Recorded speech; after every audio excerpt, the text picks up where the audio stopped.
In this video, I'll be showing you step by step how to transfer Amex points to United Airlines. It is super easy to do. So the first thing you need to do is open up your favorite browser and then go up to americanexpress.com up here. From here it should bring something like this. And here you'll need to go over to rewards and benefits. And then from here you'll need to go down to redeem points for gift cards. From here it should bring something like this. Then you'll need to go up to membership reward points and go up to earn and redeem. And then go down to transfer points down here. From here it should bring something like this.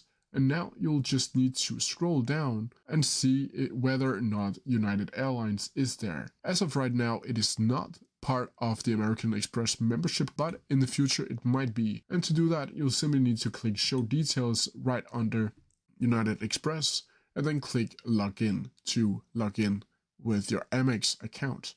From here, you should just follow the process and then you'll transfer your American Express points over to United Airlines points. And that's how you do it. If you have any questions about it, please leave them down in the comment section below and I'll try my best to answer them as quickly as possible. See ya!